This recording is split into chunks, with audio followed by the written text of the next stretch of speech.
All right, I hope we can start. Please confirm you can hear me. Sir. All Yes. right. So if you've attended the two sessions, either live or on video, tell me so far, what do you feel are the gaps and how has it helped you in some way so far? In some way, I really want to understand, has your thought process changed about something, or are you finding it easier to read?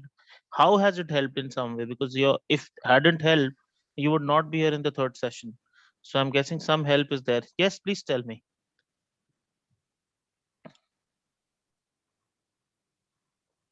What happened? I'd like to know how are these sessions helping in some way.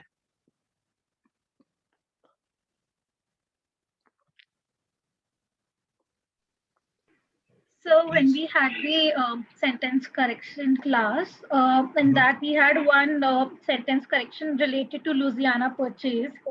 So it happened like the class happened like day before yesterday itself, and I had a bit of background information because of the last session. So I was able to relate to the sentence correction part as well. The meaning clarity aspect of Yeah, it. the meaning clarity aspect. All right. Anything else? In what way has it shaped your thinking? It's very early days. We've just done two sessions, and this is a huge, huge program. This is a prequel to the Know the World in 24 hours that you probably are aware of already. So, yeah, anything else that it has given you some perspective, some help, something? I'd like to hear something. Well, definitely this has given a lot of, lot of knowledge you shared. Some of it we already had, but the way you stick together all those things to produce it, so that way of thinking is completely new for me. So I think, All right. there's a lot to Anything develop else? on that. Fine. So, a way of But thinking itself. Okay. Anything Yeah. else? Sir, after this two session, I went back to the 12 passages which we have done earlier in the program. So I can relate the things, like I can understand that passages very well now, and the answers were very quick, and I was able to I was very sure while marking the answer that this is the right answer, and I'm really sure about the. Initially, it was not that. Like I was marking the answer, but I wasn't sure about the correctness of it. Anything else? I'd like to know. I mean, I am very surprised. You will see the real Know the World videos. Once I share those, if I ask a question, 50 people wanted to answer that immediately. What happened? You don't want to attend this. You want to be a passive listener of information. Why don't you interact? Please tell me what happened. No impact whatsoever. You can say at least, yeah, it didn't have any impact. Then you can say that at least. Say something, guys. I'd like to hear, because this is not a passive session in which you can just pass on information. And RC is probably 1% of the objective of this session. Yeah, sorry. So, sir, it did had No, an I'm impact. saying it's a huge impact. Yeah, what is it? Why are you so muted then? Please say what is the impact. So the session has given us a lot of perspective. Okay. For example. Basically, for example, we got to know a lot of things that would be useful for, like, as you said, the objective of this whole session is that we are able to make a conversation later in life, and we have something to say whenever something happens. And like, if we get a good score, like what we plan to get, like go for an MBA outside in the US, we'll have a lot of like subjects we know about. So we won't be outsiders in that sense. All right, that itself is a very practical help. So anything else that has changed for you? Hello. Yeah. Yeah, with respect to GMAT, I feel that the passages are I'm very comfortable with them now. Even if it's a new passage, I think I'm able to relate some point that you've said in the last 6 hours. So that has helped. I'm very familiar with those passages. All right. So let's continue. I think the kind of answers that this is a larger objective. I have been saying this right from the beginning. RC is 1% of the objective here. The objective was that once you finish this is a series you have to finish fully. This looks like 24 hours. Those videos themselves are 40 hours plus 3 classes of 10 hours at least. So 40 plus 10, about 50 hours of viewing you will have. If you do this, And if you build on this, I can tell you, even with a Nobel laureate in a particular subject, you can come out better than that person who spent 30 years researching something one thing. That is the objective. Any discussion in life, anywhere, you should fare number one, not number two. Even if it's just two people, you're talking to the dean of Harvard also, I guarantee with this you can blow that person's mind also. This is how you should really think. But the point is, I saw a lot of resistance last time accepting something which is absolutely true. So that also I want to discuss. Why do you have this resistance about anything that we discuss? What happens? I want to understand this. Where does this come from? That no, is this true? Is this true? Did this really happen? Where does that come from? I really want to understand that. See, it's a larger objective. So I will talk about the session which is planned anyway. I'm just really trying to understand, where does this resistance come from? I think That there's a lot of personal biases. I think I'm still Yeah. that is restricting us to think freely. I feel For that example, is there this a thing lot. that I talked about, this invention or this discovery of taming of the fire, that has given rise to something so phenomenally different. Else our species and any other animal species would have exactly been unidentifiable from each other, indistinguishable. We probably would have been apes the way the apes are. So, but there is so much resistance I see in terms of, you think in terms of, one thing is in life, please become completely rational if you want to go forward. You can see in GMAT there is no scope for emotion. Otherwise, they would have given you something intuitive to think about. The complete objective is to remove your intuition and think absolutely logical. So from today, if you believe in something for which there is no basis, you just discard that belief completely. That is the rational person. That is an empirical person. So you have to become empirical. Means give me the evidence, I'll believe. Otherwise, I'll not believe. Just like that, I can't believe in anything. If that is the way you proceed, you will actually succeed way more in life than when you believe in some random things that have no basis whatsoever. So please, this is another thing that really, really has to change, because eventually all knowledge should be verifiable. If that is why, if I look at science, what does science do? Science takes a hypothesis. Hypothesis is a theory, but it has not been tested. But science doesn't say this hypothesis is correct. Then they test, experiment. Then if the experiment supports the hypothesis, this is considered correct. If the experiment doesn't support, then the hypothesis is rejected. The problem with the knowledge that you have, which you call knowledge, is actually just belief, is that it is not testable. And beliefs have no values. Trust me, belief system per se, unless it is something that you can definitely prove with example, with data, statistics, giving opinions is not going to fetch anything. Opinions, you can find 1 million opinions in YouTube video comments, in on Facebook. If you feel that they fetch you some money, then think about it. Zero opinions, unless you can totally back something by facts. On the basis of an opinion, a lawyer has never won a case. A lawyer has to back it up completely by evidence. So you're entering a profession that has zero scope for subjectivity of this kind. And that's why, as random beliefs that people have, you really have to discard them, chuck them completely. And it is a huge amount of resistance that I saw last time. If that is the way you operate, then things will not change. So what we ended with the previous time was that the head of the child became so large because the brain became so large and the birth canal portion became so narrow. Evolution adjusted, and human babies are born prematurely now. I said there are some advantages also, some disadvantages also. Premature birth. What could be the advantages and disadvantages? Let's see. One thing is, we need care for many years. Probably 18 to 20 years, we need that kind of care, that until my career is established, until I get a job, someone has to support me. This wasn't the case earlier.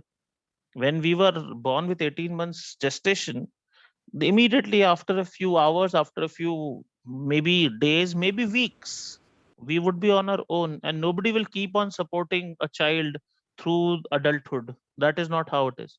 So we need care for a very long time. So this is the downside of it. But there are lots of pluses also. It's not minuses. So now imagine a time when we were hunter-gatherers. This was the time of the hunter-gatherers, because agriculture, remember, is less than 10,000 years old for all practical purposes. 10,000 maybe the time, well, okay, one part of the world, one small pocket it happened. It is actually 5,000 years in most parts of the world. 5,000 years is nothing in human history, human evolution. It's a blip on the radar. So we were hunter-gatherers. At that time, it is very clear in evolutionary history that the man was the hunter. And women, I'm not writing woman, women were gatherers. Gatherers means gatherers of fruit, berries, etc., etc., something that grows on its own without any intention, that no agriculture, wild fruit or wild edible stuff. So gatherers of that. Now, if the man was the hunter and there is a lone mother, let's say, who's recently given birth to this baby that also is prematurely born, and all the time there was threat for survival from wild animals and other animals. So animals all around. This is the hunter-gatherer era. You kill or get killed every single day. That was survival. A lone mother, particularly a pregnant mother or pregnant woman or a woman that has just given birth, is the easiest target for a predator because she can't run. And the youngest baby here is the easiest target. So if we had remained like that, by this time, by the way, remember, we were not social. When this happened, by the time before our fire invention, we were not social beings. We were social, the way animals are social, but that is it. Animals are not that social. It's not that they have to talk to someone. There is no talking, in fact. So there is, why did we become social, and how you can connect this to the success of Facebook today? This story, evolutionary story, is completely related to the success of Facebook. That's what I'm coming to. So we had to come together, that say that we are a community of 50 to 100 people now. Not more than these many people live together. Okay, so 100 people was the maximum tribe, then the next tribe, then the next tribe. If there is a lone mother, she can't protect herself and the baby, but maybe 100 people together can protect this woman and this child. Then this person's child is born, 100 people together can protect. So there was some kind of a tacit means unspoken social contract theory, that when my child is born, let's all take care of that child. When your child is born, let's all take care of that child. That is why there's a saying in English, it takes a village to raise a child, or it takes a tribe to raise a child. Has anyone heard this, please? Yes. So we had to become social, had to become. Being social was not part of our existence. We had to become social, because otherwise the child would have died, the mother would have died along with the child, with the wild animal around, and probably in 50 to 100 years, human story would have been over. Because if you have, let's say, births don't happen anymore, there are no births. It will take maximum 100 years for us to become extinct, because even if a child is born today and from tomorrow no birth, that child will live for how long? 100 years. So there will be no humans if there is no birth beyond 100 years. So if we have actually survived the millennia, or probably even millions of years, the idea has been that after fire, this socialness happened. Now, let's see why we had to become social. For a mother's instinct to save her child.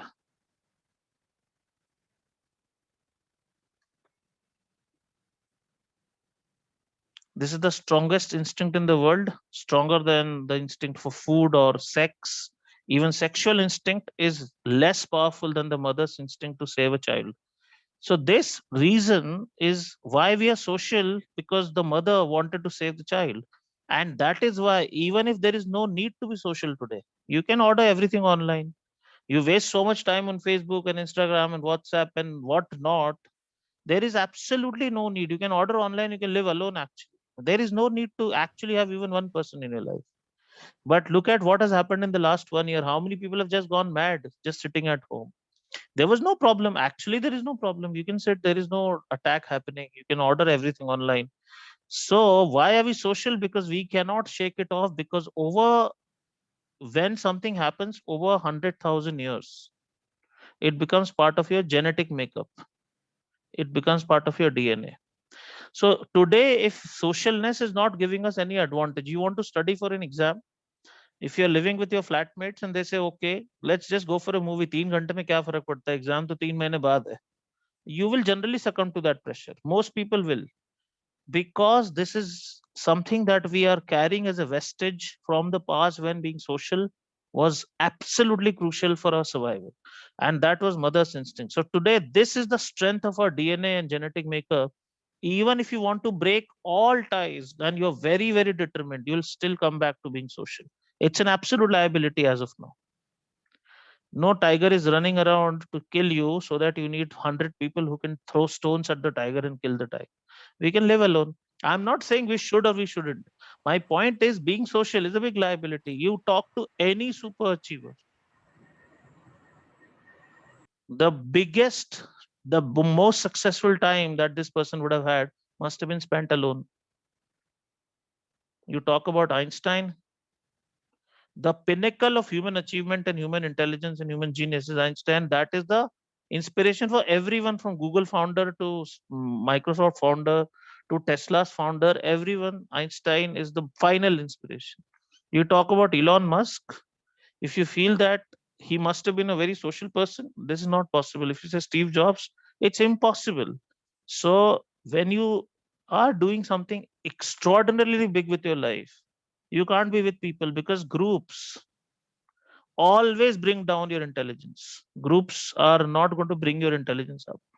You go to dinner with 15, 20 people, you will see, just record a conversation on audio as to what happened. Even if one thing for a lifetime that it was growth learning for me, it changed my life, it will not happen. It will be a waste of time, essentially.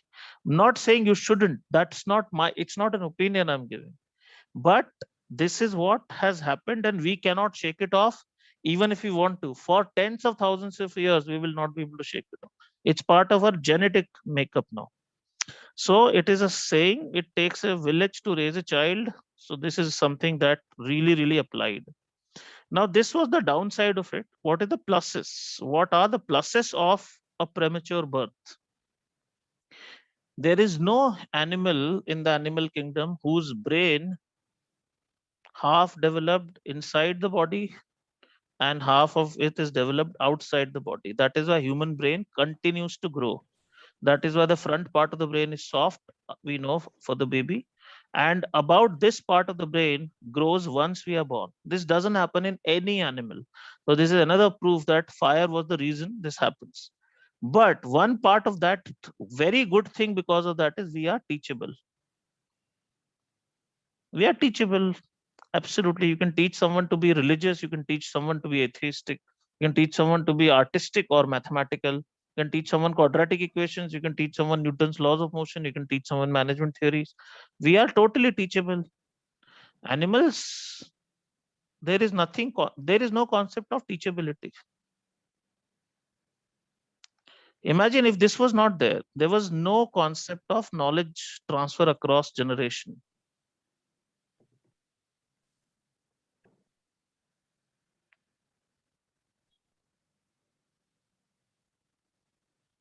Suppose this concept was not there. There is no concept in animals that, okay, if I say lion, so their ancestry 500 years ago, there was someone called Newton who gave Newton's laws. So to the lions, they are a better species today because someone or something called Newton happened in their ancestry.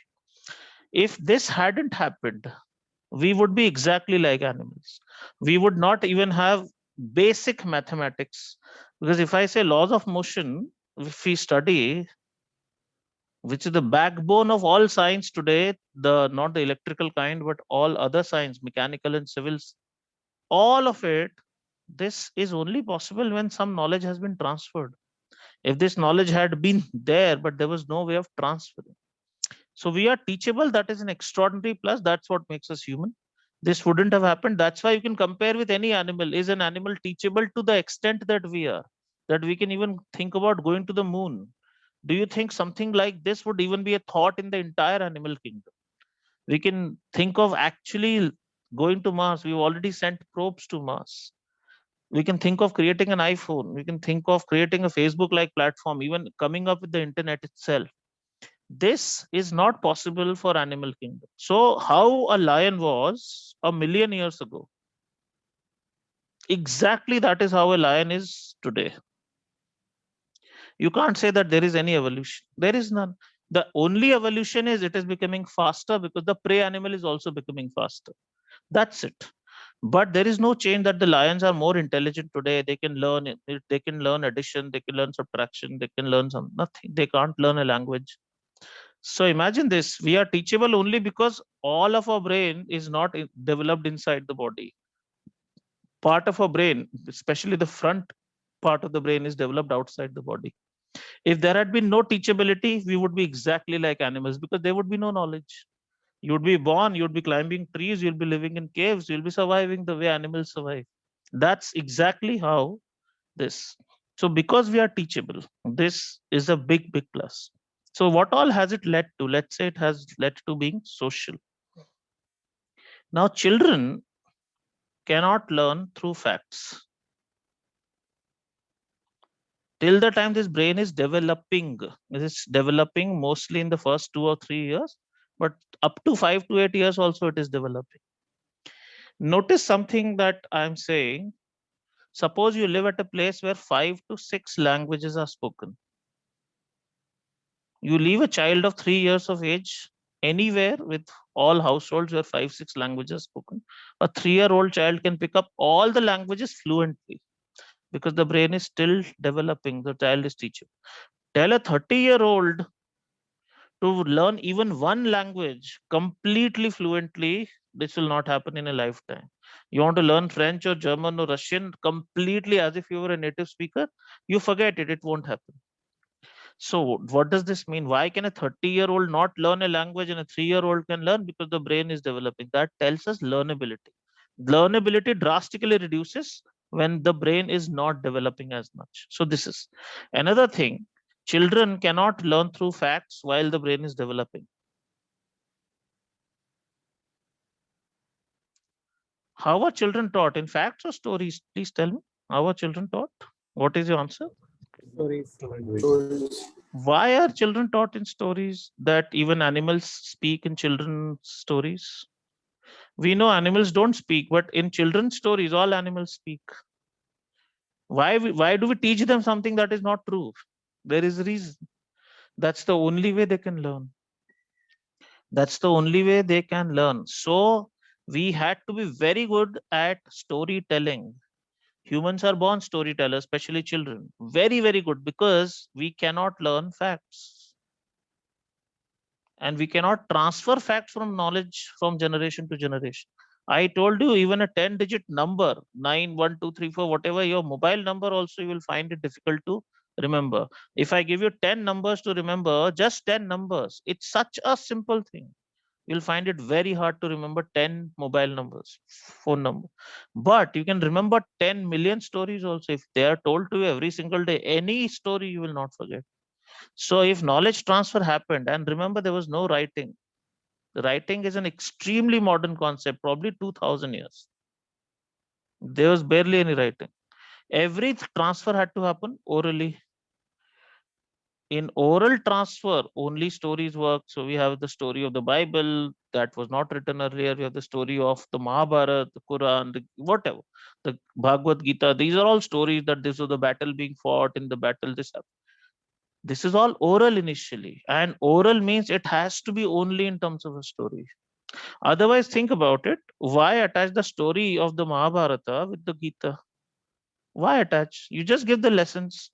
The lessons will be so abstract and boring, but with the story, they become alive. That's how we also learn. Humans love stories, absolutely love stories. Look at the success of Netflix, it will tell you. Look at the success of movie industry. Look at the success of when we meet people, what do? We just share our stories. When we catch up with friends, what do? We just share a story. So this is we became born storytellers, and we as parents, I mean, we as in the parents had to become exceptionally good storytellers if the child had to become smart. And every parent would want the child to become smart, because that is what survival of the fittest means in real terms. So needed to have more and more stories, and we needed to become better at storytelling itself. So now, being social, the idea that we need to share information. If you are not social, there is no need to share. And stories. This is our genetic requirement, not a social requirement. Our brain is wired, physical brain, I'm talking about brain, not mind, not soul. Brain is wired to learn through stories. That's why someone giving you some abstract points you will not relate to. One story can do the work of millions of facts. So this is why this. Now imagine if this had not happened, will a business like Facebook even exist today? That we are not social, we don't like to share, there are no stories, we don't deal in stories, we are all fact oriented people. There are no stories in the animal kingdom, none at all. There is no story. They don't share anything, they are not social. Okay, say something. Why so quiet, as if I'm speaking to a wall right now? What happens? Kuch to bolo. Kya ho raha Yeah, listening. hai? So you are listening, but now please say something. It's interesting. That's why we are just listening right now, focusing on your words. Okay, any comment here? Any thought, please? It makes complete sense, the entire thing. Okay, anything else? So is this one of the reasons why the US considers or gives so much importance in terms of storytelling? Absolutely. You can look at political leaders, Obama's first speech. Look, please do watch this 10-15 minute speech. Obama in 2004 Democratic Convention speech. You will not believe that 10 minutes of story, personal story, makes one person president of America. Look at Steve Jobs' speech at Stanford in 2005. That made Apple the most global brand that we know today, the most global brand. One thing you remove, that Stanford, he did not tell stories, and he says, I want to share 3 stories of my life. That's it. Doesn't talk about technology, anything. Just anyone. You talk about Narendra Modi, the same story that a chai wala can become a prime minister, he has told like a million times. People have totally become emotional about it and voted him to power even the second time. Good, bad, I am not saying whether he is good or not. That is not the point. It doesn't matter in this context. By telling a story, you can become CEO, you can become president of a country, and you can become someone like a Modi, the prime minister of a country, someone who won with such a thumping majority. The higher you grow in your career, the better you have to become at storytelling. Very few people can do it from stage, by the way. We are very good when we are sitting at dinner tables, but from stage, telling a great story is very difficult, because people somehow are just not able to talk properly. So that's another thing. If you are a great storyteller, there is so much value, because people are suckers for stories. So this was the discussion. Please tell me any other point. Yes, please. So I'm a bit puzzled that why at the level of brain we can't learn facts, but only in terms of But is it stories, true or means not? how we are. But is it Yeah, true or not? absolutely. Our Absolutely. brain, I It mean, is the that is a realization. session I do. It will be part of the Know the World sessions that you'll be watching after this. So you can watch it. But the idea is our brains have been wired genetically in their DNA makeup only to learn through stories. And stories we can never forget. Facts we forget. You can't remember a 4-digit pin sometimes. Trust me. People give their birth dates for pins so that they don't forget. Like random numbers, if you give, you'll forget tomorrow. Frankly, it happens. Credit card pin, people forget 4 digits and they don't ever forget a story. Now the idea is, if you want to be totally unforgettable, okay, you have to learn to tell a great story, because facts, if you'll talk in facts, people will forget you. People will totally forget you. Facts are anyway forgotten. But what happens in day-to-day business presentations, PPT presentations, in boardrooms and meetings, and these days virtual meetings? What happens? People talk in facts or stories? You tell me. With those presentations and bullet points, people just don't know how to talk in stories. So that is another thing you got to learn. If you really want to succeed at business school, everything should sound a story, although it is a very logically constructed argument, but it should sound like a story. Yes. Any other thought here? That So I question is completely agree totally with answered in the the program, by the way. So it is answered. Okay. Let me share the story of someone who got the highest package from a business school among all my students at the age of 26. 24, he joined his MBA at Kellogg. 2 years work ex, BCom graduate, 2 years work ex with a company called CBRE, some real estate company. 26, he graduated and he landed a package of $310,000 because of something that I'm telling you. At the age of 26, some people don't even join an MBA. 310, if you convert it to Indian rupees, you will know what money I'm talking about. Okay, so what is the story here? He attended the same program, Know the World, and in this program, you will see this later. I discussed something in marketing. Marketing is a very big discussion in this program because marketing is very, very crucial when you're going for business school. That Kellogg school, Kellogg is considered the best marketing school, by the way, best for marketing. The founder, co-founder of Kellogg School of Management is a guy called Philip Kotler, whose books are so popular, particularly marketing management.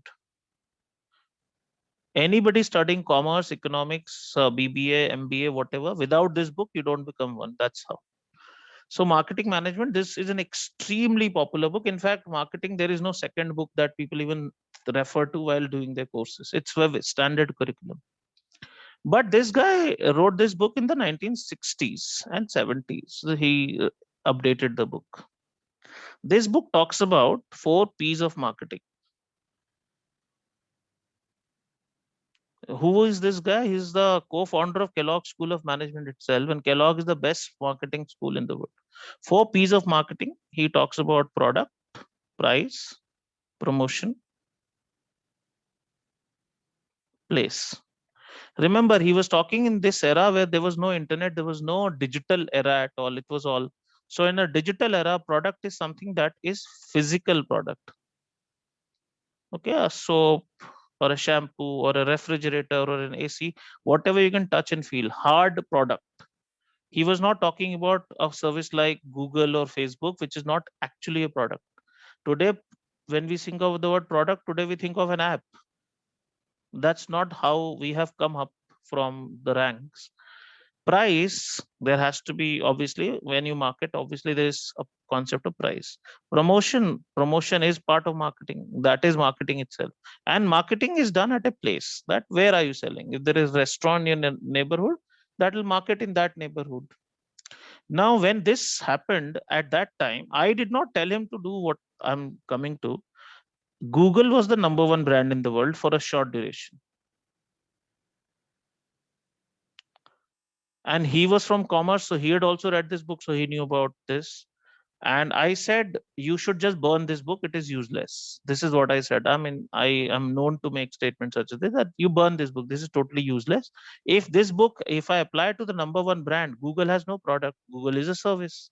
By his definition, Google is not a physical product unless you buy some Google Home or something. Google search is not a physical. There is no price on Google. Google is free for everyone except marketers. Google doesn't promote itself every day. Please search on Google. Please search on Google. Please search on Google today. 5% discount for searching on Google. There is no place. Google is universal. So I said, if Philip Kotler's 4 P's of marketing are as useless as anything can be, with the biggest brand in the world, then this book is of no use in today's era. Now, this is something that I said, and that's it. The session was over. This guy got through Kellogg. He remembered this entire story and he wrote a paper. And paper today is not just a paper. You can see on video he created with the title, Why Philip Kotler Sucks in the Age of Google. Where is he? He is at Kellogg. Philip Kotler is still alive. Philip Kotler is like the founder of Kellogg. Why Philip Kotler sucks in the age of Google? And he wrote the same points that I said, that it doesn't apply. Everybody took notice and everybody thought the logic around it also, that, oh, wow, this is something that makes sense. And what are we teaching? This is all outdated, what we are teaching. The marketing itself has to change. Philip Kotler himself acknowledged this story. And usually placements happen in the second year. This was his first year, first semester, first whatever trimester. Google was the first company to interview him, listening to this, that, oh, wow, if you have a perspective like this, he cracked Google. He was offered 1.6K, $1,60,000. He kept this job. McKinsey interviewed him in the first year. It was an absolute sensation. This guy became part of, or probably the head of the placement cell and so on and so forth in his first year. McKinsey interviewed this guy. McKinsey offered him 1.8. That's a huge amount of money for even for a Kellogg MBA. He kept this job. In the second year, actually, when the placements happened, he went to another company, which is a consulting company called A.T. Kearney. You must have heard Kearney Consulting or something. A.T. Kearney did not even interview this guy. This guy told A.T. Kearney, look, I have two offers. McKinsey is giving me this much. This is giving me this much. This is the value I bring. I was selected in the first year. How much can you offer me? And finally, he got a placement of $310K with A.T. Kearney. This is what happened. When you really talk like this, when you give a perspective shift, when you challenge something that has been so outdated, this can happen. This is one example. So I shared this example as a story. No facts here. The way I explained it. Tell me, what do you feel now? Is it only about reading comprehension? Not at all, sir. 310K is the highest placement among all my students. You take all Harvard admits of mine, nobody got a 310 placement. So this is the guy here. He will share his experience and look at what he says, because at that time it was not correct for him to say that he got that job through this. So he had to make it a little diplomatic, but look at I can confidently say that the lessons I learned with Sandeep during those 3 to 4 months have stuck with me till date and have not only allowed me to be successful at Kellogg, but also allowed me to secure a job with another Fortune 500 management consulting firm in the US. So thank you, Sandeep. He's saying another Fortune 500 management consulting firm. So the first one is McKinsey here and this. Now, in another interview, someone who got a 300K placement. This was from Stanford. This is the second highest. This guy had been a marketing person. And this was the question asked in the interview. There is a book with this title, For God, Country, and Coca-Cola. So I say, what comes to your mind when you see this book title? If you've heard from me before, if you have attended some of my sessions before on this, then don't speak. Let those people who have not heard this tell. This question's answer fetched him a job. Just one question. That's it. Nothing asked in the interview. Nothing at all. So it's not Stanford interview. It is the marketing job. So he got a marketing job with some company. Don't remember. It was some time back. So this was the only question the company asked. What comes to your mind when you see this book title? Let me see what comes to your mind when you see this book title. Some Coca-Cola product placement into a book. Coca-Cola product placement in a book? Not really. I think it's about Taste how the it original became secret formula. Brand becomes a religion. How a brand becomes a religion. Okay, something else.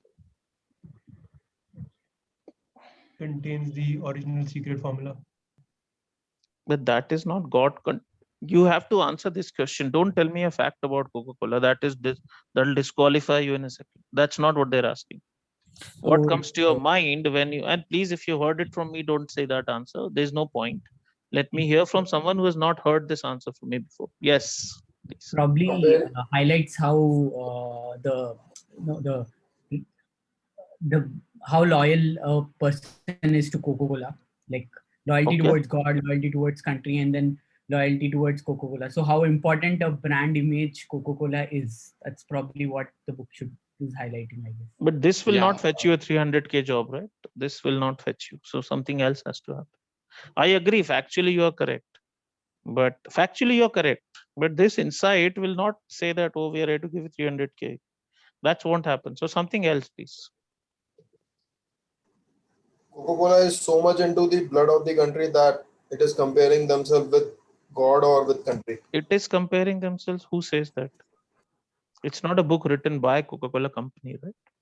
Don't say such words. Please. Yes. What else comes to your mind?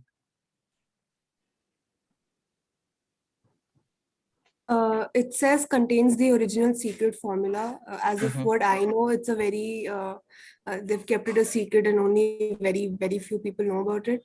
So maybe something related to that they're trying to sell. I want to ask you, don't uh, mind my words. Whatever answer you give, will that fetch you a 300K job?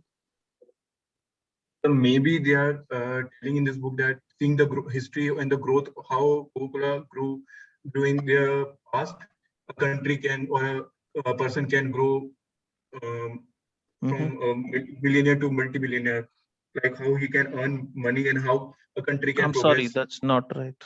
Okay, not at all. The No first connection. thing, American capitalism. Mhm. First thing that comes. Okay. So the way we have created an image for a god or for a country is like there are common certain parameters or certain ethics that binds them together. And Mhm. Coca-Cola somewhere has created that sense of image within people and has an own set of religious practices or something like Okay. loyalty in. Okay, something else.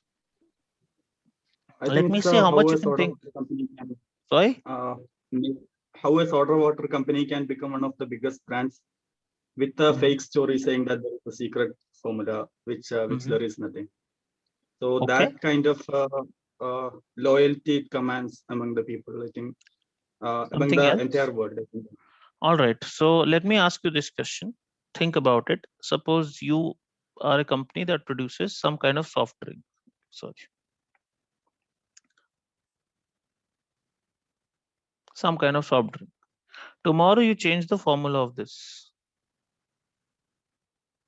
That okay, we were having less sugar, now we have made it with more sugar, or some chemical change in the taste. So somewhat. Do you think it will really create an objection of a kind that the country has gone to Second World War? Do you think it will create an objection of a kind that people are so offended by it? I'm talking about you. If you produce this soft drink and tomorrow you change the formula of a soft drink, probably no one will notice. I mean, it's okay, big deal. So many companies change their product or formula or on a daily basis, we don't even come to know. But in 1985, when Coke tried to change its formula, calling it New Coke, people wrote letters in their blood to the company, don't do so. That American tradition is bad. They'll say, I'll be less sad if someone told me my dad or my mom were dead. I will not be as offended if you burnt the US Constitution and US flag in my backyard. I wouldn't be as offended if you told me God is dead. But Coca-Cola changing its formula, it's an extreme offense. You shouldn't do something like this. So this is what happened. I'll just give you some backdrop, and that's what. This was an SC question you also attempted. Some of you would have definitely seen this. Look at what it is saying. Most stunning reversals in the history of marketing means the company was forced to bring back the original Coke formula. The Coca-Cola company yielded to thousands of irate customers who demanded the company bring back the original Coke formula. It was called the marketing disaster of the last century. If your country is fighting some kind of a war, big war, then news will be all about war. For 3 months, American news channels only were focusing on Coca-Cola. and this. So this is the story. This guy, there was one soldier who wrote this letter who had fought in the Second World War. I believe only in three things: my God, my country, and Coca-Cola. How dare you take it away from me? This is the reason he wrote this letter in his blood to the CEO of the company. How can this be aroused as a sentiment will be discussed in the Know the World videos, but just now I'm just giving you an idea. Time magazine on its front cover page came saying no to new Coke.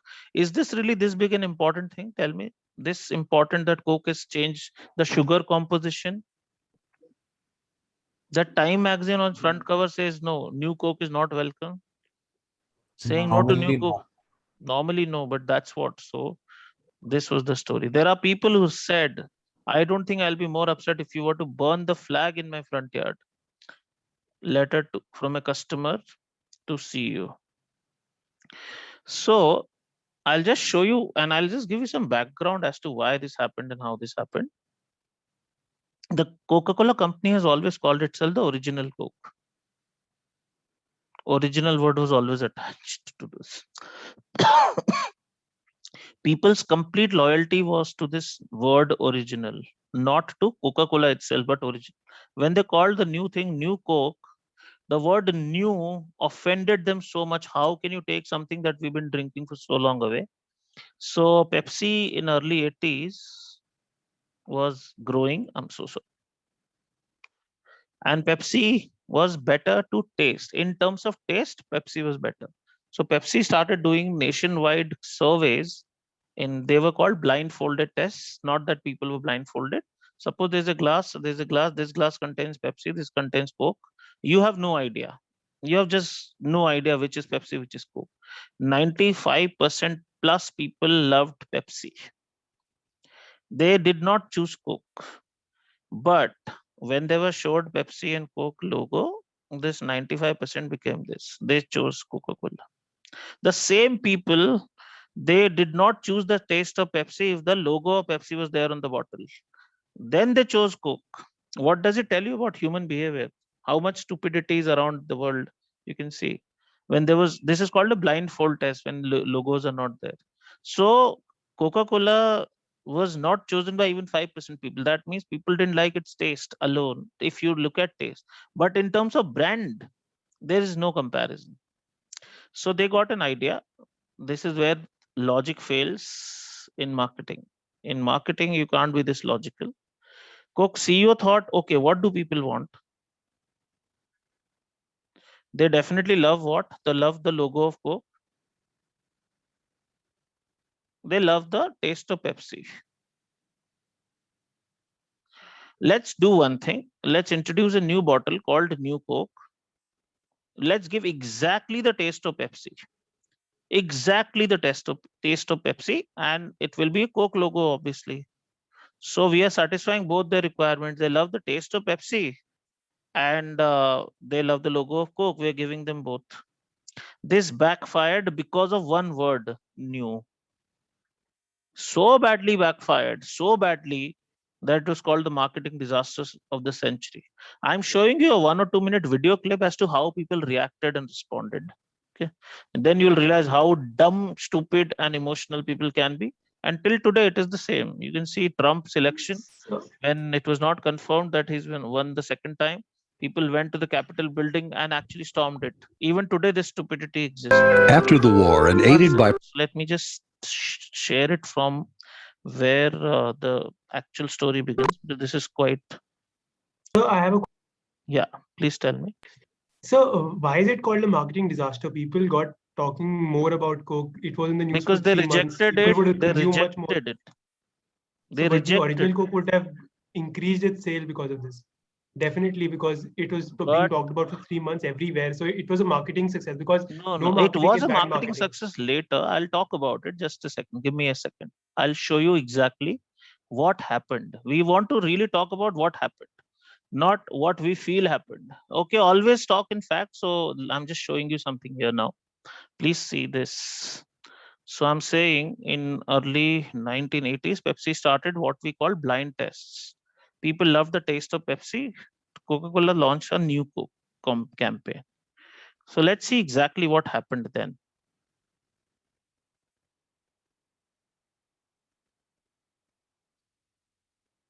I hope this is working. Okay, let's see. After the war and aided There's a problem with this by video, I prohibition, think, Coca-Cola's it's sales starting from the very skyrocketed. beginning. I want to start it from the middle because it's a very long video. Let me just start it from that point and then show it to you. Then let's continue for 1 second, just 1 second. So.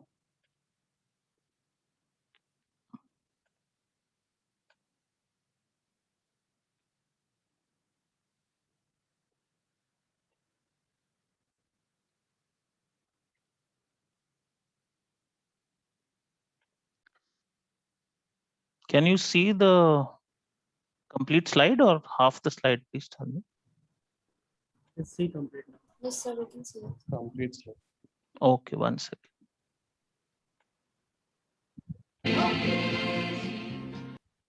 Yeah.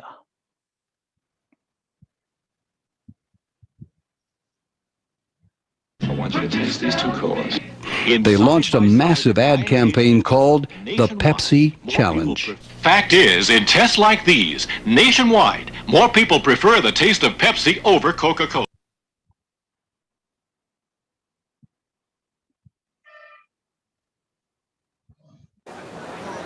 New Coke was launched in a confident blaze of publicity. But public reaction was immediate and negative. There was the marketing blunder of the century. It wasn't the taste of New Coke that people didn't like. It was the idea of it, of changing a constant like Coca-Cola. Why are you upset about it? Because I'm 46 years old and I bought my first Coke with a nickel when I was 5 years old. I helped build this multinational corporation. My oldest daughter is 22. Her first word was Coke. Her second word was Mommy. I was livid, just livid. Not only were they taking away the taste, they were taking away a product that's been part of America. I mean, that's what we all grew up on. At that time, I was 35 years old. That's all I knew. And for them to take it away, who are they?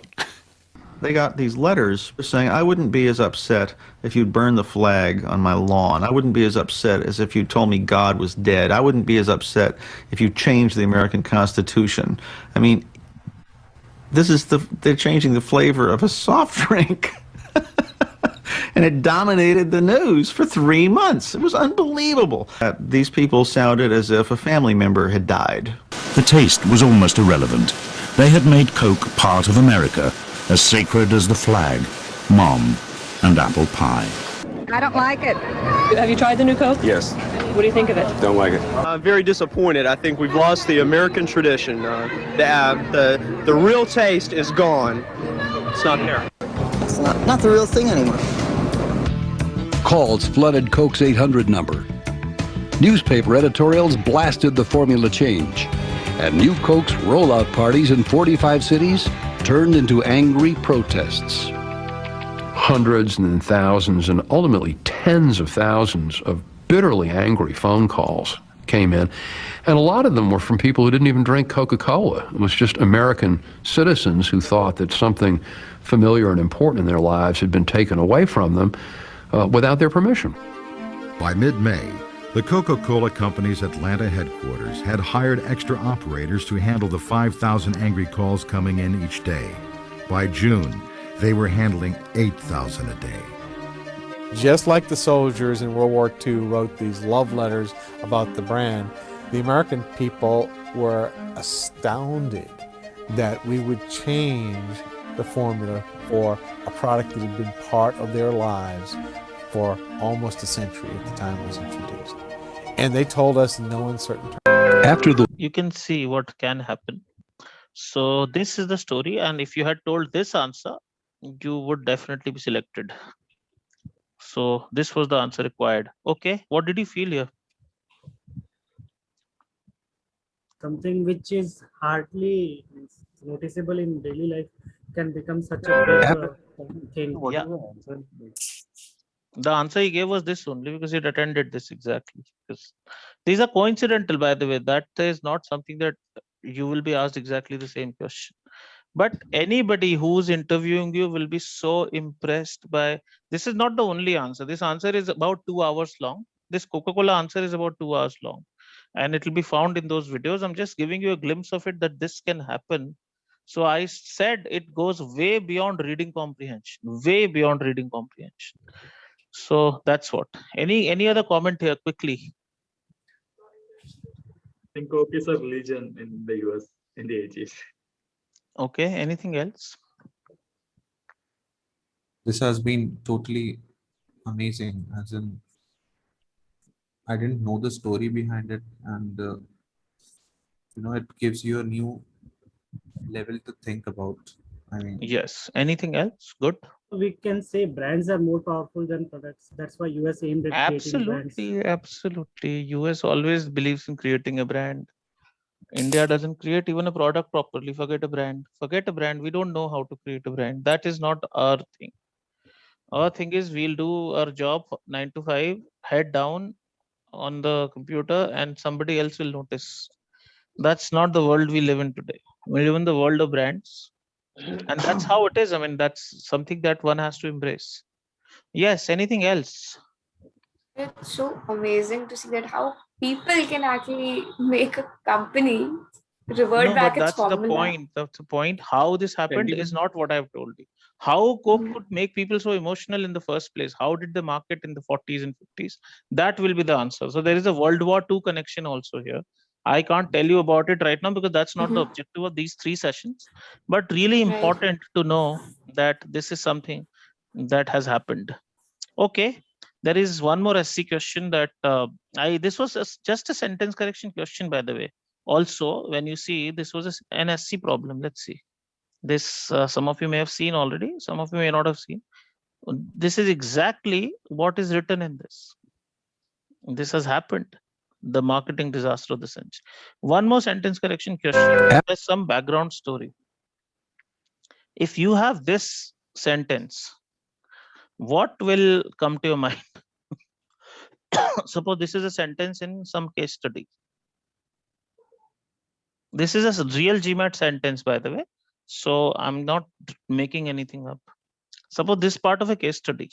How can we really analyze it so effectively that your discussion only and only will win, and no matter how much someone knows, it will not make any sense? How can we think about this?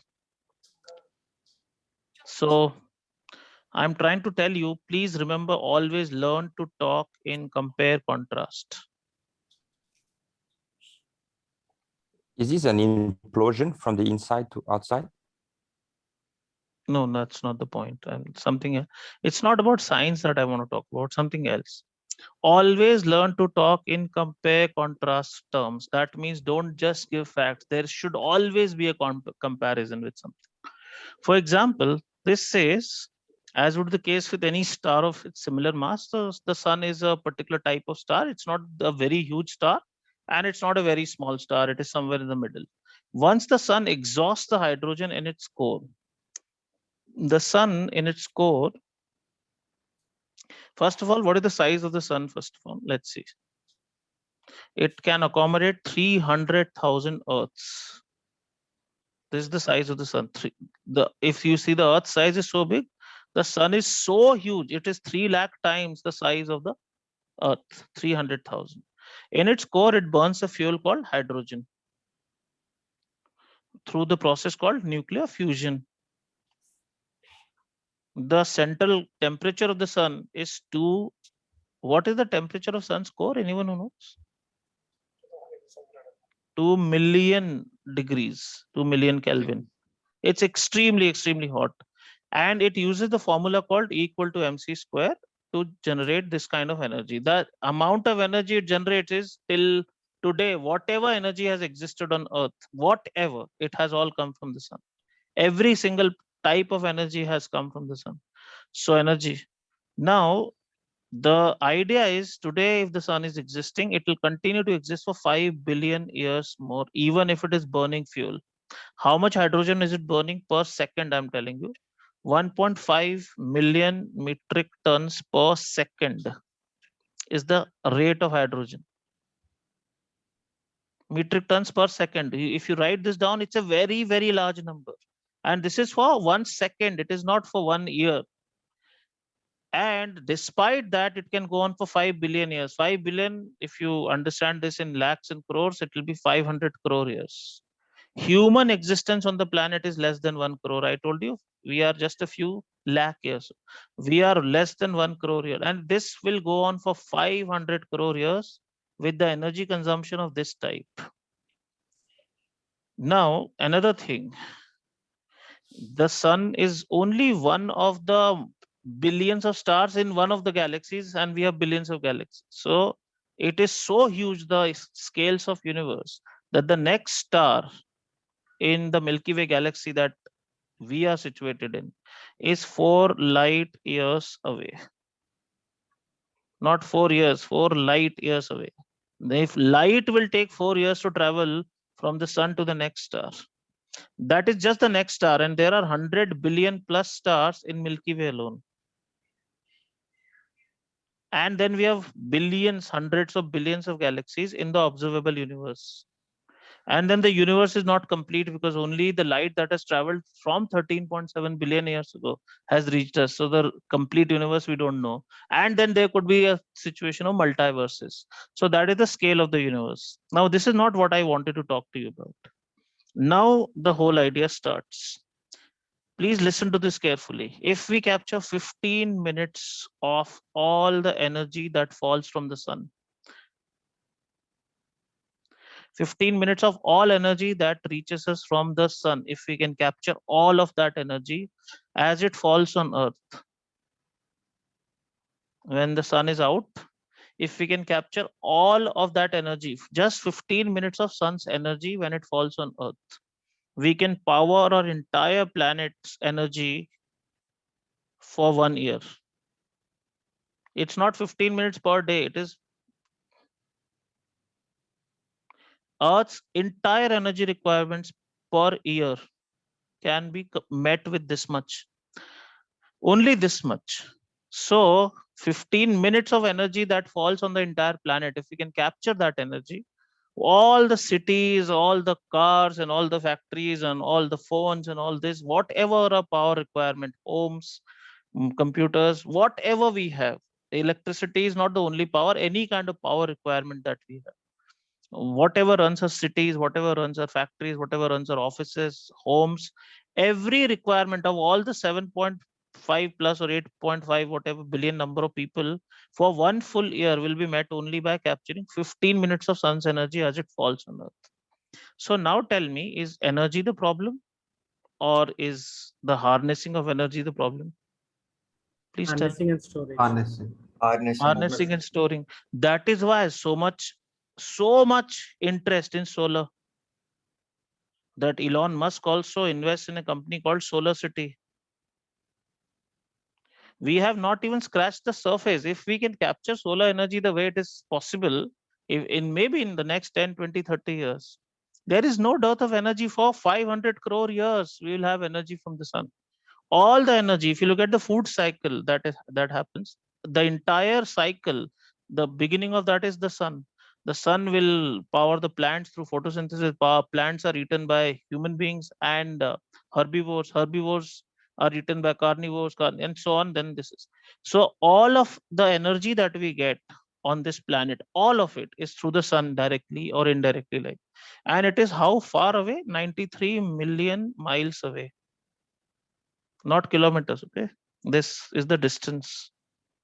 You should wonder how someone would have found this distance in the first place. You should wonder. If you're a curious person, this should really shock you how to find the distance or how to find the weight of Earth, for example. We know all these today, but how someone would have found out. Now, the discussion is still not over. My point is, just by the movement of the sun and the moon, we have tides. The ocean is always moving. So much energy must be generated every second. Do you see any ocean static like that whenever the tide time is there? It is moving so furiously.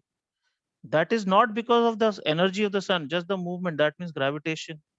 That's why we have a lunar tide and a solar tide. And this is all related to business finally. This is not just a random observation about science. Anybody can tell you the science behind it. If someone says that's why so much emphasis on renewables, because renewables will continue to exist. Fossil fuel will exhaust itself, maybe 50 years, 100 years, coal and petroleum, all this is bound. But remember, energy in the universe, in the observable universe, is so infinite that 15 minutes of sun, as it falls on Earth 93 million miles away, that itself is sufficient. On the surface of the sun, surface temperature of sun is 6,000 degrees. And the core is 2 million degrees. This also should tell you how big the size of some planet can be or some body can be. That the core is 2 million degrees. It's burning hydrogen as the fuel with nuclear fusion as the process with E equal to mc square as the formula. And it will continue to burn this for 500 crore years, 5 billion years, even if it is consuming fuel at the rate of 1.5 million metric tons per second. That's why so much interest in solar energy. This is the level at which you need to talk. If you really want to ace something, this is the level. I am not shocking you. This is what is needed. Because if someone else talks like this, and you are just looking at this case study and giving some random points, you can imagine who will win the competition each time. Okay, what did you feel when I explained all of this? Please tell me. Say something, guys. I want to hear. So in terms of thinking, in terms of facts, and in terms of information and like wisdom, we are, not anywhere near right now. All right. Anything else you felt? Please tell me. Don't be so silent, guys. Sorry, General. I think in general, the way we are brought up is we are not curious about things. We just follow this process, and the whole point is if you're curious. Yeah, to if read in a and physics book is understand. written Earth's weight is this much, it's okay, Earth's mass is this much, that's it. This is we don't realize how someone would have even imagined measuring the weight or mass of Earth. This is like so crazy an idea in the first, and this was achieved in 1700. 1700, it was already achieved by a person called Cavendish, the mass of the Earth. Imagine how they would have done it, how they would have calculated the distance of between Earth and Sun, how exactly would have happened. This would have happened for the first time. So yeah, we are not curious, that is very clear. But apart from that, what did you feel? Say something, guys. There is no point talking like this. Then I don't want to be the only one talking. Let me hear. What did you feel? Such a huge number, sir. It's sinking in. Huge numbers. I think the another point that I really think is rather than looking at this line from one perspective, which we would have thought like from a scientific sun star perspective, it's the background of things that we need to look at and connect the dots. Connect the dots to business, because you're going to a business school, not to a science university. Everything should be connected to business. Every single thing, whatever you are doing, that's the thought process. I can take this session for 4 hours. Let me hear your points first. What do you feel right now? Why is you so silent and shocked? This is just the interpretation of one sentence correction question, by the way. Yeah, please tell me. I think the world around us is today running a wrong race. Means oil and coal, non-renewable source of energy, countries with those becoming rich. So if we have solar energy is huge. If someone can crack the storage and harnessing of solar energy, that person will be the richest person for the next 50 years. That's why everybody's investing. Bill Gates has invested so much. It's so huge a thing. But you should realize why it is so huge. Okay, any other thing here? Maybe we all have studied it somewhere, and we already know this information are already in a book somewhere, but we didn't thought of doing business out of it, and maybe that's why they are there and we are here probably. All right. Any other thing here? I would like to hear whatever you're feeling, because this is a thing that, and trust me, there are people who can talk like this. I'm not saying I'm the only person. A lot of people who go to top schools, they can talk like this. So if you can develop this level of thinking and perspective, you will have such an edge you have no idea. Tell me. Yeah. We have studied about the first law of thermodynamics, which say that energy cannot be created or destroyed. But we have never thought like this, like just you have taught us. We have never thought like this. But Okay. we have studied that. Yeah, this is energy the- cannot be created or destroyed. That is correct. But that's not the point here. Okay, anything else? So The now, bottleneck here in the business sense would be the storage. I've read one recent report that there is a race in Africa right now between China and other countries That's right. for the That's okay. chemicals. That's okay. like lithium. Absolutely right. Absolutely. The biggest challenge is storage and so on. From this, you can get into how the batteries are being made. Because remember, if Tesla is such a darling of the stock market right now that Elon Musk 3-4 times has become the richest person, and then he gets to second or third place. What does this mean? The biggest challenge is not creating a car that is good looking. The biggest challenge is battery. If the battery thing is completely solved, and this answer cannot come from management, this answer has to come from solid state physics, and it has to come from chemistry. It cannot come from any other discipline. That's why at Google today, if you see keynote speakers, 3/4 of keynote speakers at Google and Microsoft are physicists.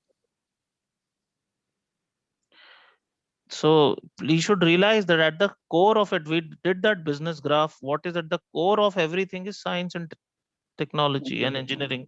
And then eventually it is storytelling. Yes, no doubt about it. So you have to learn. When I said learn to talk in compare contrast frames, what all comparison did I give you? Please tell me. How many compare contrast ideas? This will stick forever.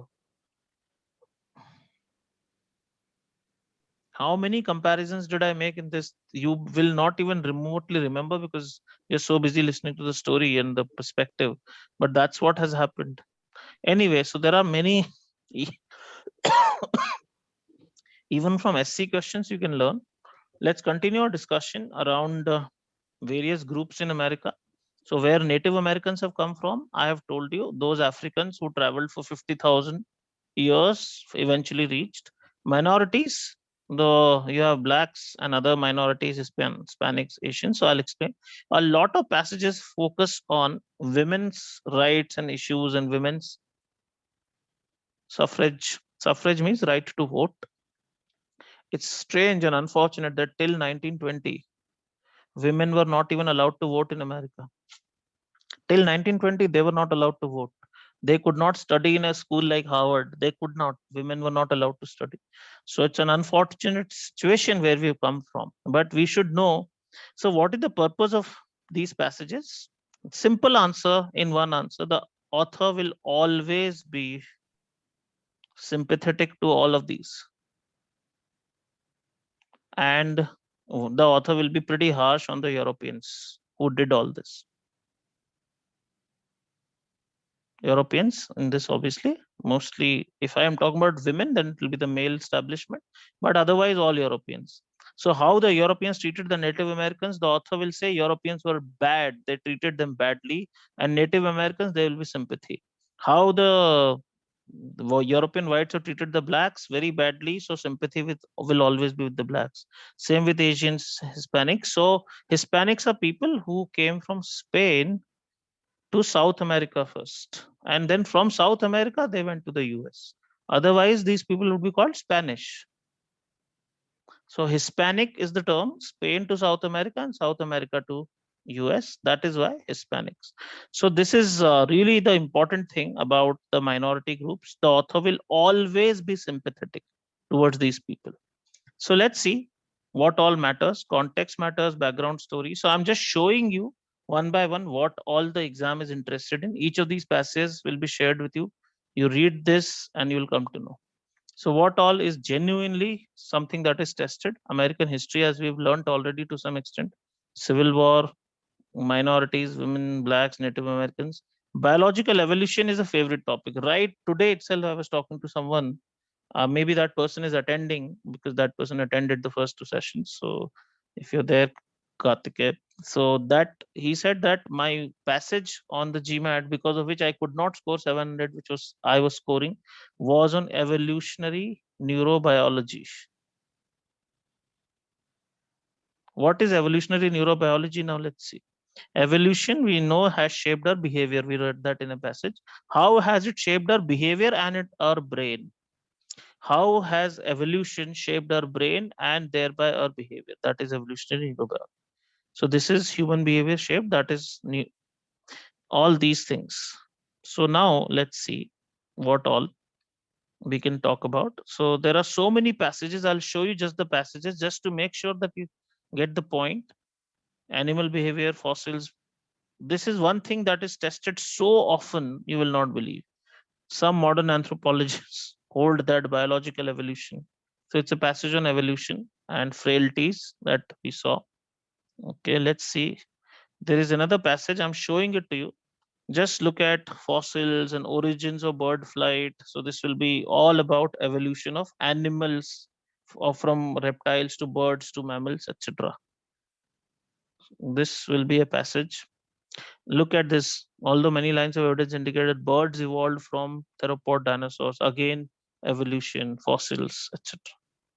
So this is another passage. You should read these and you should do some research so that next time when such a passage comes, you are very, very comfortable. So dinosaurs, reptiles, and so on, their evolution again.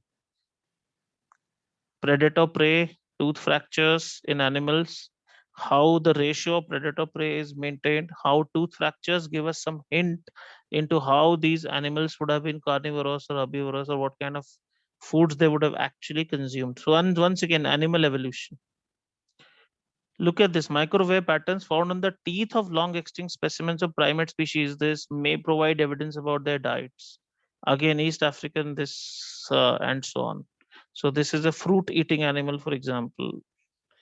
Australopithecine was that small fossil called Lucy that was found in 1973. So that is how humans were earlier, not human species, but proto-human, early human species. Look at this, spiky phosphatic remains, bones and teeth composed of calcium. Fossils, soft-bodied animals, first word. So once again, it is about animal evolution, and you have to understand this very quickly. It's better to do some research and become better at it. Keystone species, species evolution, keystone predator. There is a direct passage around this. These are all real passages. I'm not making these up at all. Let's see, distinct species, animals, interbreeding.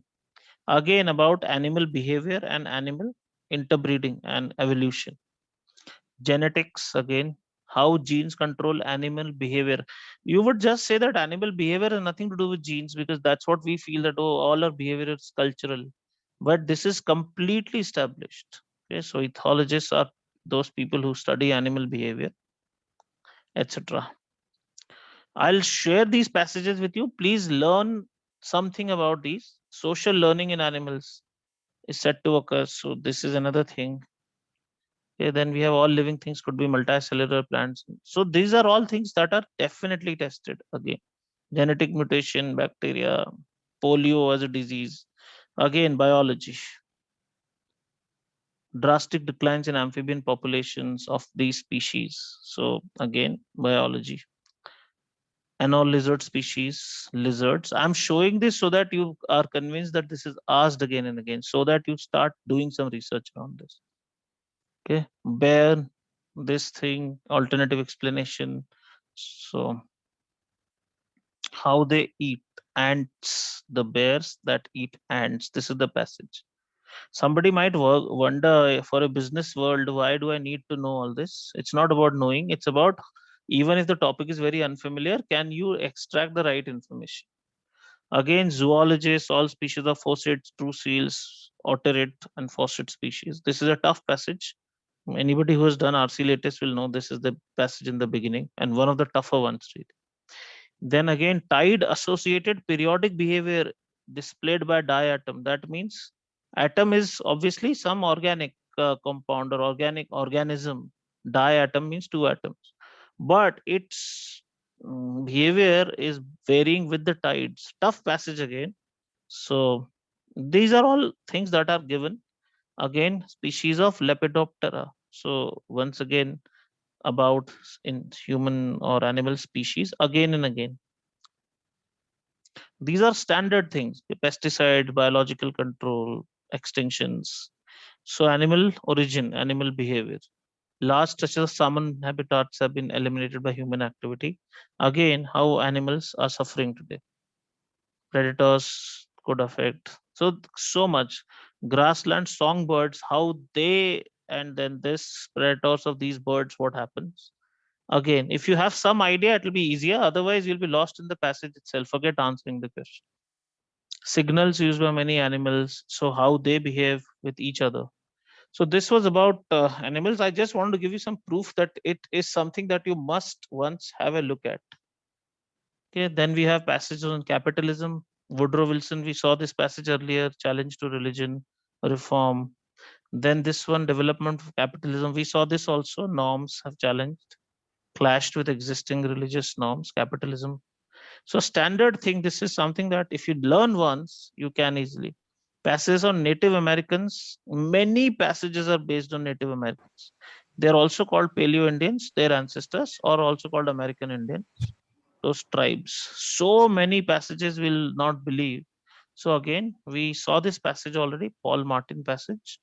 So this is directly attributed Native Americans, Paleo Indians, something about extinctions of animals. Let's see. American Indian reservation. Reservation is a piece of land that is reserved for only Native Americans.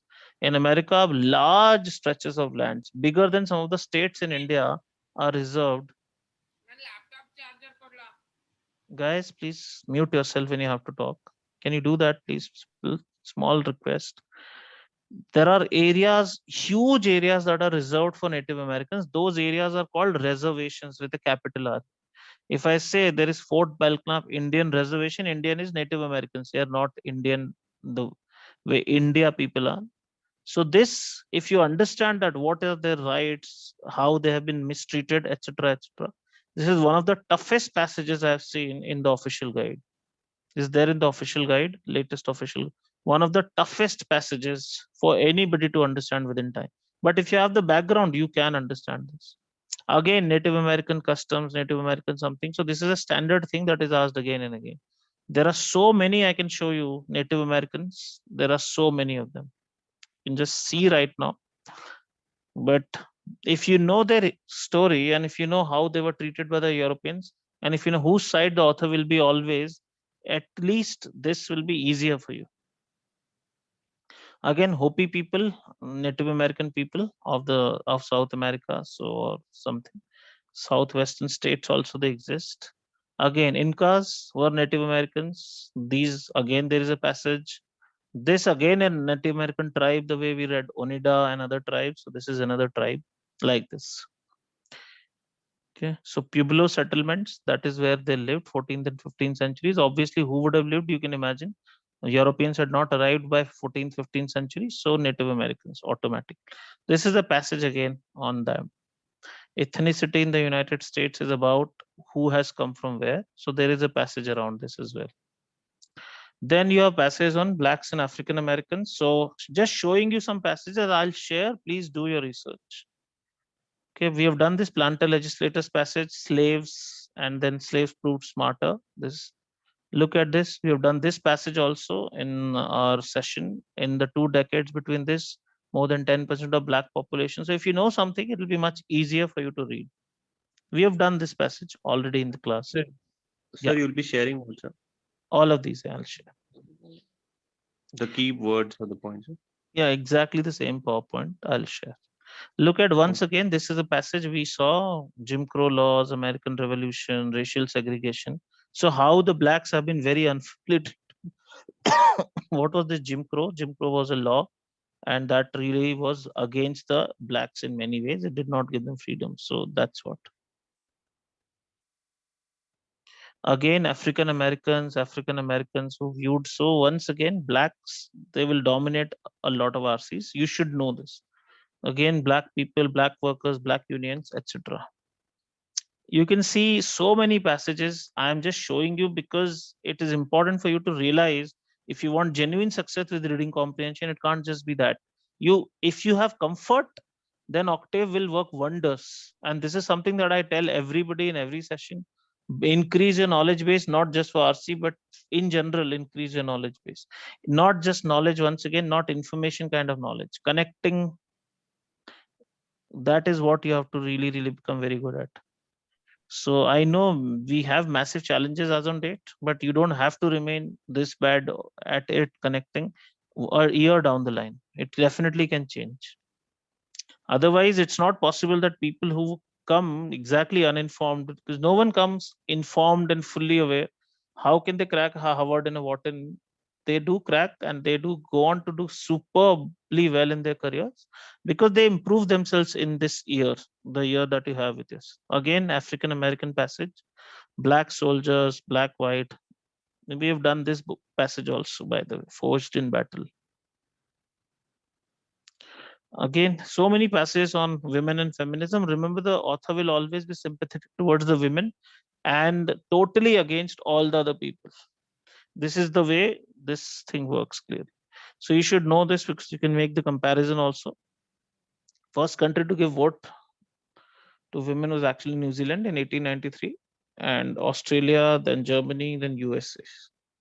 And France and Italy did not allow women to vote even till 1945. So people who are enamored of Europe, they should know that Europe was so male dominated as that Africa, which was a very egalitarian, so egalitarian means equal men and women.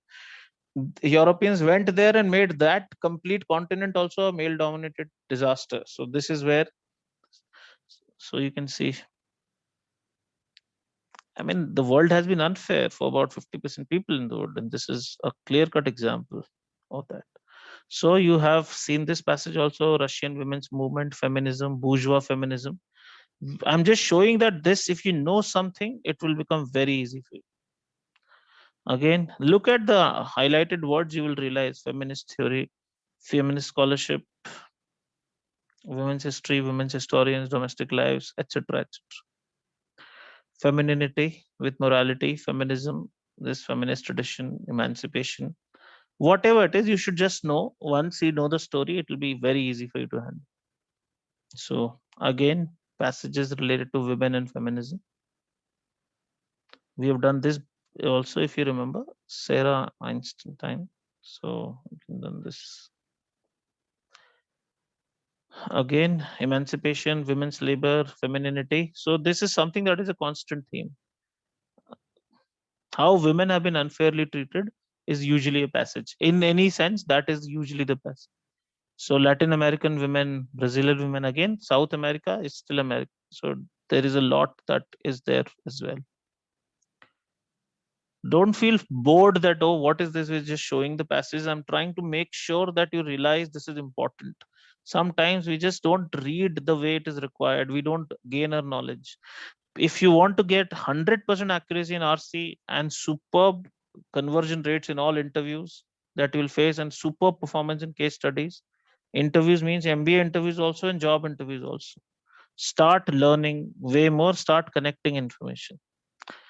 Nobody's interested in a sob story that, oh, but nobody told me, my parents never taught, encouraged me to read. To hell with that, nobody cares.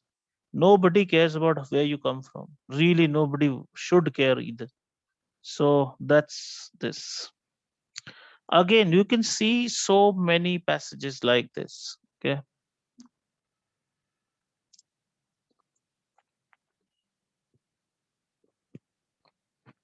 I'm not saying you will find all these passages difficult, but if you have a background, you'll find them even easier, much easier. Again, feminist scholars, so many times you will see this is happening.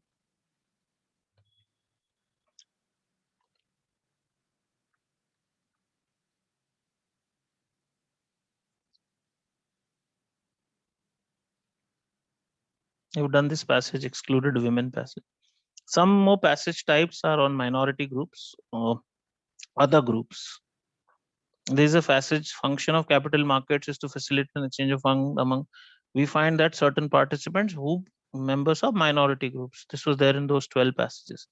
So minority means everyone who is not a European white and who did not come as a European in the beginning. That again, minority passages are very common. Asian Americans also minority groups, Latin Americans, etc. These are all there. Then there are some passages that are on comparison of Europe and America. This David Allen passage is there in those 12 passages. This talks about New England. New England is a place in America, not in England, obviously. So the difference between English and colonial, so means in church, how it was different. This is something that is tested pretty often. Old world and new world, all that. So this was an idea I wanted to give you, that please do not take this for granted. If you have background information, you will do it very fast. And it doesn't take too long. Take 100 passages, you'll cover everything. These will not be more than 100 passages that I showed you, right? You just have to 100 passages should take 1 weekend. That's it. It's not so difficult. You are not actually solving the questions also. You are just doing the background story. Quickly you read and then find what was. After 10-15, you'll start seeing that, okay, this is all a pattern. There is no need for me to read so much anyway. This is a pattern. Now, I was talking last time about how America sold the dream through companies, and Marlboro was one of the names I gave you. So how Marlboro was used by American president. If you remember, Harry Truman even got corporates and said to create a great picture of America, told Hollywood as well. This is what happened. Look at this. Come to where the flavor is. Come to Marlboro country. Someone in that part of the world which is not free, China or Middle East or Russia, and this is what they see again and again, Marlboro country, they would just have the desire, and that's what happened. So once again,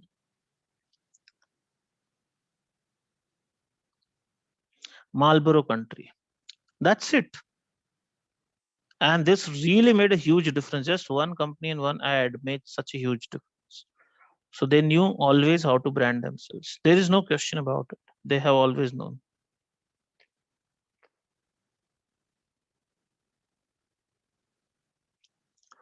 This kind of picture is shown to somebody living in countries that are slavish at that time, no freedom. This will give them a huge aspiration. At least paint a great picture. And so on and so forth. This has been done. Look at this car companies, the way they advertise. Someone in a slavish country looking at this ad itself, this will be very, very phenomenal in terms of the psyche. And so on. I'm just trying to say, sorry. So 1 second, guys. Let me just share the screen again. 1 second, just give me a second. What did you exactly realize through this discussion? I really want to know. So new share. I hope you can see the. Can you see the full screen? Please confirm.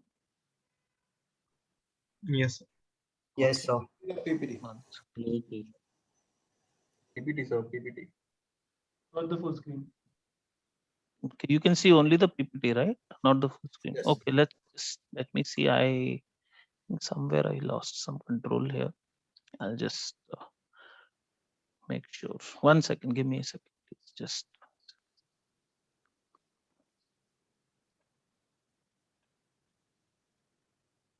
Okay. You see the full screen right now or not the full screen? Please tell me. Can you see what I'm writing? It's the full screen. Okay. It's the full screen. All right, all right. So now my idea was to share this with you, that the way this country has really upped its game, right, in the way of branding. This is a Coca-Cola story. I would have shown you this entirely, but I want you to check the Know the World video. So what is the follow-up work here? What you should do, because you cannot waste time. You have to also prepare for your exam. What you should actually be doing, let me explain it here. Just the best way to go forward is take a few passages that the passages that I showed you. Do 10-minute research on each passage as to what it is talking about, that okay, who were these people, who were the Mayan civilization, who were the Aztecs, who were these, just 10 minutes, and try to see a common theme. I think these two things, if you do really well, common theme in this, I guess it will all come good. It will all come together. Now, I want to hear from you, whatever you feel that I can also cover, you can always ask that this is where the challenge was in reading this RC or that RC or something. So if you have something, then I can definitely talk about it. This session will not be as long as the previous two sessions because I have covered mostly whatever I had to cover. Now tell me, please, anything that you struggled with in understanding terms? So there were certain passages related to volcanoes or the Earth's crust and earthquakes and all geology. So I found those a bit challenging. What you should in that case do is, if you find any passage challenging, spend 10 minutes trying to understand what this is. You will not need more than 10 minutes of research. Okay, some search, one Wikipedia article here and there, and that should do. The idea is, I wanted to give you a basic idea. I can't be teaching you science and geology here. That's not the purpose of RC classes. Just something that you genuinely struggle with. I remember from so many classes earlier, American history was something that most people struggled with. So that I've covered. American capitalism is something that they struggled with. And it really builds some kind of perspective. Yes, but what you said, this is also important. Any passage you have a challenge with. There is one passage I remember, the effect of caffeine on the brain and its functions. And it's very complicated, the entire passage. But good, you spent 10-15 minutes and that should be good enough. So next time a passage comes on brain science, you will be better equipped. Always spend that extra time. Don't feel that, no, I don't have the time. You will not believe the amount of success that can come to you if you are very comfortable with RC and general understanding. Even in CR, your accuracy will shoot through the roof if you start thinking the way I'm asking you to think. Because CR is all about logical thinking. It's really not about anything else. When someone accepts the logic of a question and say, yes, it makes complete sense now, you will start doing them better. Any other point here, please? Yes, geology type passages. I'll keep that in mind if I can explain in one of the sessions in some batch and share the recording. I'll keep that in mind. Anything else, please? So do you have any tips on like general vocabulary? I mean, some passages, even the option choices have, certain words which we are not sure if it's a positive or negative. So see, if you solve all the content that I'll ask you to solve, usually by the end of it, 99% of the chances that there will be no vocabulary issue. The same words will be repeated, but spending time learning extra vocabulary is so disproportionate to what the GMAT expects us to do right now. And in 3-4 months, you just get your score. But the vocabulary is built over years. Vocabulary, don't think people who appear for the GRE 2 months, that kind of vocabulary is not very useful. It builds over years, and that's not the disproportionate investment I'd like you to make. Mostly, you should try to understand by context. If you don't understand some words, then GMAT, whatever you are doing in real GMAT passages, make a note of those words, and that should suffice. Anything else, please? That you're struggling with? Any particular extra reading material you think we should go through? You should go through Know the World in 24 hours videos. I'll share them with you tomorrow. Now you can start watching. Now you are there. Some parts will repeat also in parts, some things. Do not skip just because you have watched something. It will not be enough one watching. So please watch all the 11 videos whenever you get the time. You will be so shocked and amazed. You saw some of the testimonials. They are so unbelievable because you've seen a glimpse of it. Everything becomes even more shocking, even more shocking, even more shocking. Imagine if you can start talking like that, how much attention people will start giving you. And that's all that you need in today's age. If you have attention, you can earn money. Attention is everything. Facebook and Google and Instagram, what are we giving? We are just giving them attention. So please go through those videos. You don't need to go through any other text, just those videos. 11 videos. I don't know when you'll watch them, how you'll watch them, but please start watching now. Yes, any other thing here? Any challenge you face with while reading or not understanding something? Any type of passage, any other information, please? Yes, the one pattern I find commonly in RC is I'm going wrong in most cases, but the question is like there'll be analogy questions, right? Which of the options compares to what the author mentioned about this That's particular right. thing. Yes. So Yeah, is so there it any is way based to- on, that is why I'm saying if you have awareness, means if you have some understanding, you'll be able to solve it.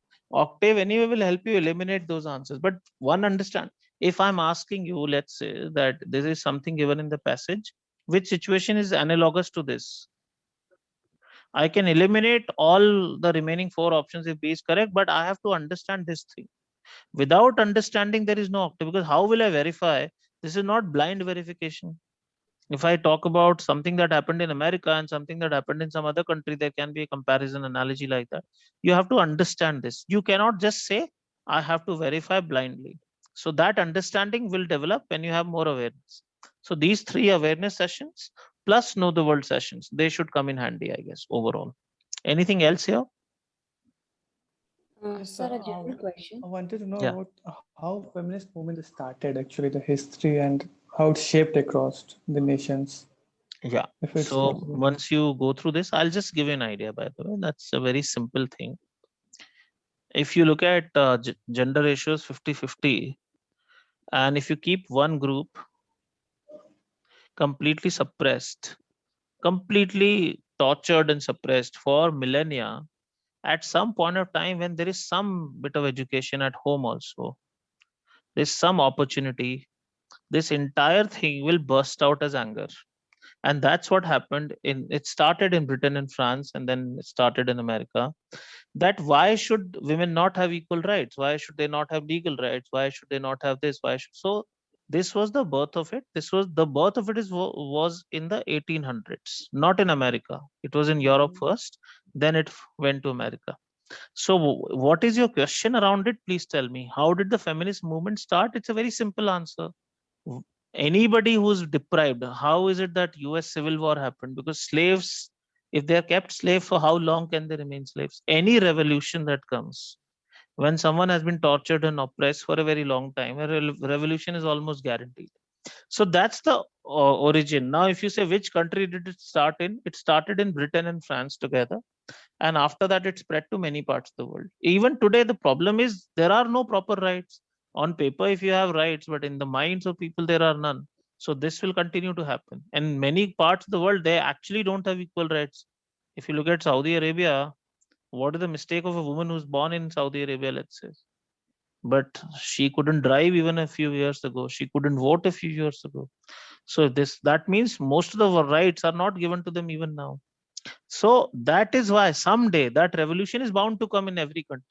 It is only how much can you suppress something which is something so natural that people would want. So this was the foundation of it. Now, if you want details, you tell me what details do you want. I'll explain. So there was a passage related to some Hispanic women. It combined both the concept of Hispanics and the women, and I could not understand. Okay, so the idea is very straightforward here. Hispanic people in general have been treated unfairly. Even Mexicans, if you look at, they're called Latinos and they're called Chicanos and so many words, but they have not been treated well. And women among them will not even be treated well by the natives. Native Mexicans might not be treating their women well at some point in time. So there's a double whammy negative effect on one group of people. Anyway, anyway, outsiders are treated badly, and women among them are treated badly by those outsiders themselves. So that would be the passage. Now, if you can show it to me personally, I'll explain it to you. But the idea always remains how over the centuries the author will generally be a European, more or less, how we have generally mistreated other people. That is when the minority passage comes. Usually this is the theme around it. Any other thing here? No, so thank you. All right. So what I'll do in this case is I'll share the Know the World videos with you. All of you, even if you have attended, some of you may have been there in the sessions that I did in February and March. So it's not something old. It happened just a month ago or so. They will be so much shock in every session that you'll feel that nothing that my college, university, school, family, friends, people at work, nothing was useful. You'll actually start feeling. There was a reaction I got from one student that I said, so what do you want to do now when the session is ending? He said, I want to buy a gun and kill everyone whosoever I've ever been in contact with for teaching me everything wrong till now. Everything was about go for comfort, go for safety, go for don't take risks, don't do this. Then I will never become an outlier success.